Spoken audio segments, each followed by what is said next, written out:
ఉప ముఖ్యమంత్రి పవన్ కళ్యాణ్ గారి వ్యాఖ్యల గురించి మీ రెస్పాన్స్ ఏంటి? ఎందుకంటే ఆయన కూటమి అధికారంలోకి వచ్చి 17-18 నెలలు అయిపోయింది. సో ఇంకో 15 ఏళ్ల పాటు మాదే అధికారము, ఇంకా ఏ పార్టీ కూడా అధికారంలోకి రాదు, ఆ పార్టీలన్నింటినీ కూడా మీరు మర్చిపోండి అని చెప్పేసి కూడా మాట్లాడుతూ వస్తున్నారు. ఏం చెప్తారు?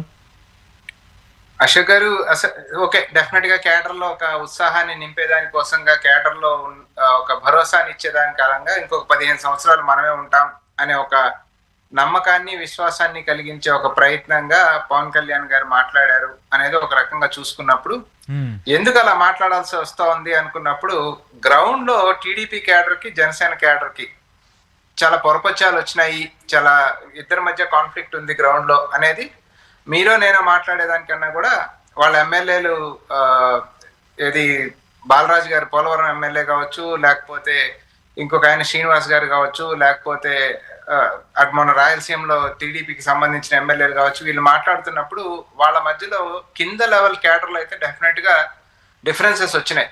కాబట్టి అది మీరు మనం 15 ఏళ్ళు ఉంటాం కాబట్టి మీరు అంత తొందరపడద్దు, ఏమైనా సర్దుబాట్లు ఉంటే చేసుకుందాం, మీకు ఏమైనా అకామిడేట్ చేయాలంటే చేద్దాం అనే ఒక భరోసాని ఇచ్చే కార్యక్రమంగా మాట్లాడారు అనే అనిపిస్తా ఉంది.